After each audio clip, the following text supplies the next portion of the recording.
문화와 관련된 모든 정보 풀어보는 문화 이 수다 시간입니다. 오늘은 제 572돌 한글날을 맞아서 한글과 함께 현재 쓰이고 있는 우리 말 문화 등에 대해서 한번 짚어보는 시간 준비했는데요. 김원식 평론가 모셨습니다. 안녕하세요. 네, 안녕하십니까. 예.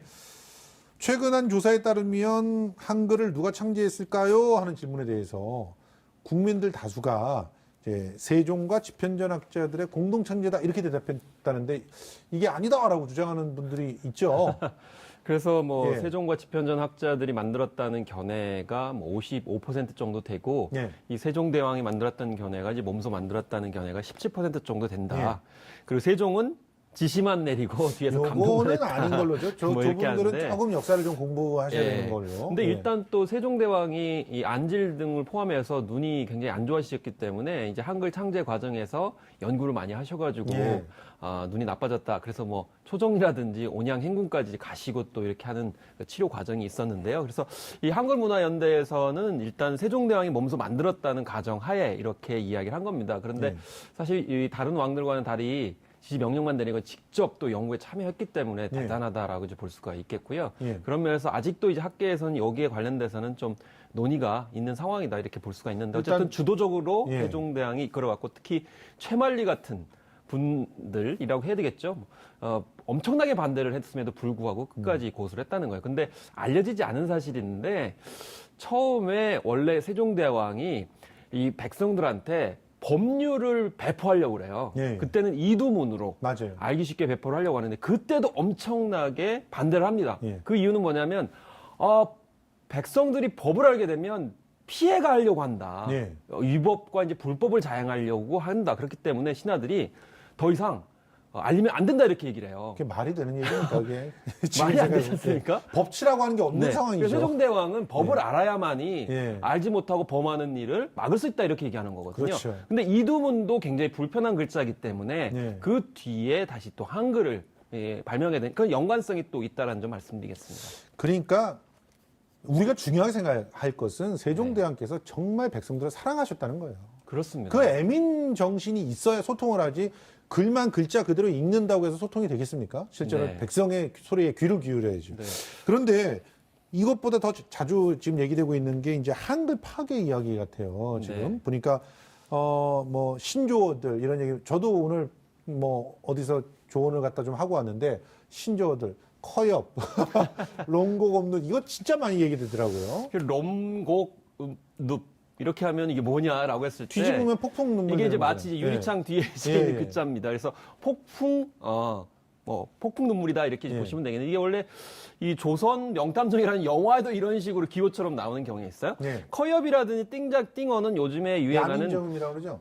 뭐 이제 급식체로 포함되기도 하고 예. 예를 들면 뭐 요즘에 이제 대박을 바박이다 이렇게 얘기를 해서 머박, 이렇게 이제 얘기를 하기도 하죠. 그래서 갑분싸라든지 뭐 TMI 이렇게 해서 너무 정보량이 많다 이렇게 사용을 이게 하죠. 지금 신조의 막 새로운 그런 경향들을 다 정리를 해주신 것 같아요. 보니까 지금 띵작 커엽 같은 경우는 이제 좀 글자체가 스크린에서 보일 때 약간 이렇게 착각해서 보이는 그거를 갖다 그대로 활용한 거고 요거는 이제 거울 아까도 말씀하셨듯이 거울 딱 놓으면 알 수 있는 거고 글자를 따서 또 밑에는 영어를 줄여서 이렇게 그렇습니다. 줄임말들 형태로 신조어를 만드는 이런 형태들이 좀 나오고 있는데 그런데 이게 사실은 맑은 사례가 풍성해지는 하나의 문화 아니냐. 1920년대도 그런 거 있었다. 예를 들어서 1920년대 그 뭐 모던 보이를 모보 뭐 이렇게 얘기도 네. 했대잖아요. 네. 예. 그래서 이런 이야기를 할 수 있죠.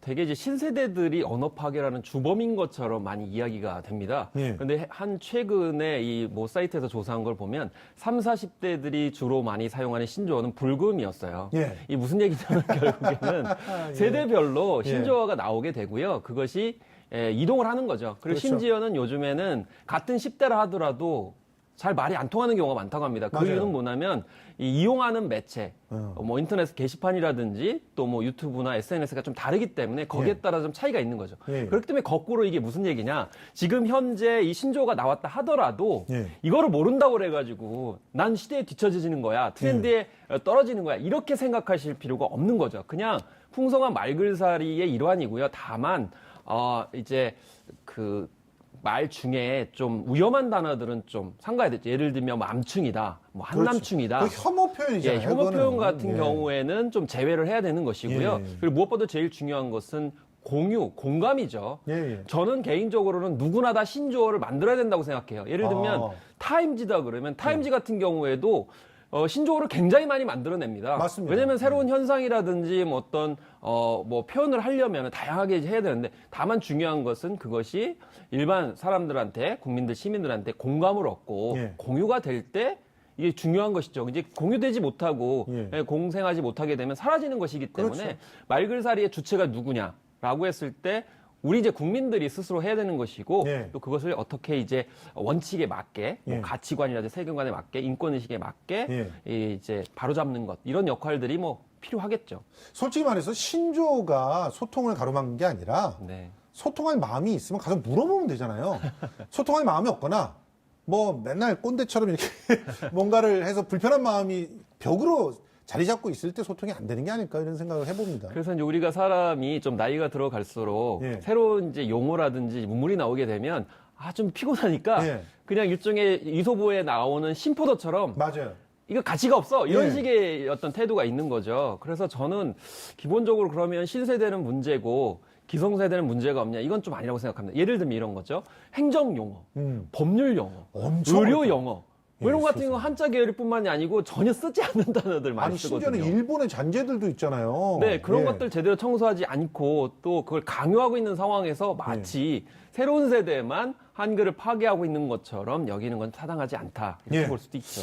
그렇지만 아까도 말씀하신 것처럼 국립국어원에서 혐오 표현이라든가 욕설이라든가 비하라든가 이런 잘못된 언어들은 이제 신조어든 뭐든 가리지 않고 이렇게 아카이브를 만들어서 이렇게 네. 뭐 하고 있더라고요. 저는 이런 정책이 굉장히 중요하다고 생각을 하고 바람직하다고 생각을 합니다. 예. 그래서 일단 이게 한글의 원칙에 맞냐, 뭐 표준어냐 이거를 이제 구분하지 않고 예. 일단은 그러니까 이렇게 잘못된 말들을 뭐 퇴출해야 될 말들은 아예 그냥 사용하지 못하게 사라지게 하고 사라지게 하고 그리고 쓸 수 있는 말들은 이렇게 같이 쓰게끔 네. 근데 소통을 해주는 일단은 거죠. 이걸 이제 아카이브로 만드는 이유는 이걸 표준어다. 이렇게 예. 이제 권장하기 위한 건 아니고요. 예. 아까 처음에 말씀하신 말글살이 차원에서 우리의 어떤 언어 자원이라고 한글 자원이라고 볼 수 있기 때문에 예. 일단 저장을 해 두는 거죠. 그리고 사실 이런 단어들이 언제 다시 또 우리의 표준어가 될 수도 있는 것이고요. 맞아요. 네, 그렇기 때문에 일단은 우리의 어떤 문화 자산으로서 예. 저장을 하는 작업들, 이게 바로 이제 우리말샘 아카이브 작업이기 때문에 이건 예. 반드시 필요하다고 볼 수가 있겠습니다. 그런데 이제 방송통신심의위원회에서는 굉장히 좀 민감하게 바라보고 있는 것 같아요. 이런 신조어들에 대해서 좀 문제가 되는 걸 단속하겠다. 뭐 이런 얘기를 했죠.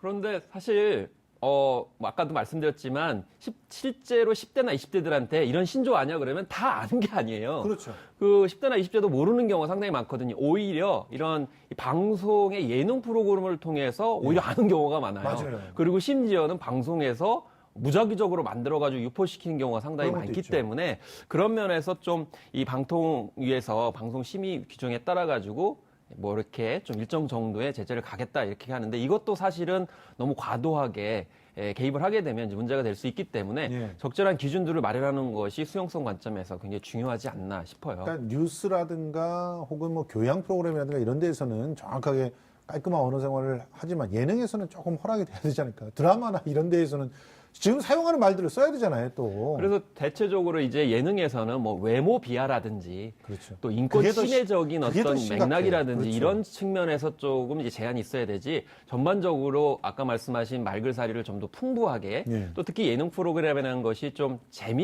오락적인 어떤 측면들이 많이 있기 때문에 이런 점을 헤아려야 되죠. 그래서 사실 인터넷 공간에서도 네티즌들이 그런 주장을 합니다. 누리꾼들이 어떻게 주장을 하냐면 아니 우리는 좀 재미있게 놀이 관점으로 얘기를 하는데 너무 다큐 관점으로 접근하는 것 아니냐 이렇게 주장을 하고 있기 때문에 네. 그 언어를 쓰는 맥락도 중요하게 좀 방통위에서 참조를 해야 될 필요성이 좀 있다고 봅니다. 사실은 요즘 그 BTS 같이 랩을 갖다 하는 친구들 보면 말 놀이를 잘 살려갖고 라임으로 만들어서 우리 말글사를 굉장히 풍부하게 하잖아요. 그러니까 신조어가 우리 말글을 파괴한다라고 하는 인식은 조금 수정돼야 되지 않나 그런 생각이 좀 듭니다. 그렇습니다. 아까 이제 초반부에 1920년대에 뭐 모던보이에 관련돼서 말씀을 하셨듯이 사실 세종대왕 시기에 만들었던 이제 훈민정음하고 지금의 훈민정음하고는 굉장히 많이 다릅니다. 그렇죠. 그리고 그 변천하는 과정에서 잘 알려지지 않은 사실인데 한글 소설이 굉장히 큰 역할을 했어요. 맞아요. 특히 그 중심에 또 여성들이 예. 한글 소설 읽게 되면서 한글이 또 변천하고 살아남았거든요. 그래서 마찬가지로 지금도 한글 소설이 문화 콘텐츠라고 볼 수 있거든요. 네. 그렇기 때문에 문화 콘텐츠 속에서 어떻게 또 이렇게 민중들 속에서 살아남아가지고 또 진화를 할지 이런 점들에 초점을 맞춰가지고 네. 지켜보고 또 가이드라인이나 준수를 해야 될 것으로 보입니다. 알겠습니다. 지상파 방송, 뭐 뉴스, 보도 이런 데에서는 철저하게 우리 좋은 품격 있는 말들 잘 지키고 또 다양한 문화 콘텐츠에서는 다양한 말글사를 풍성하게 해주면서 우리 말들을 지켜나갔으면 좋겠습니다. 그렇습니다. 네, 지금까지 김원식 평론가와 함께했습니다. 고맙습니다. 예, 감사합니다.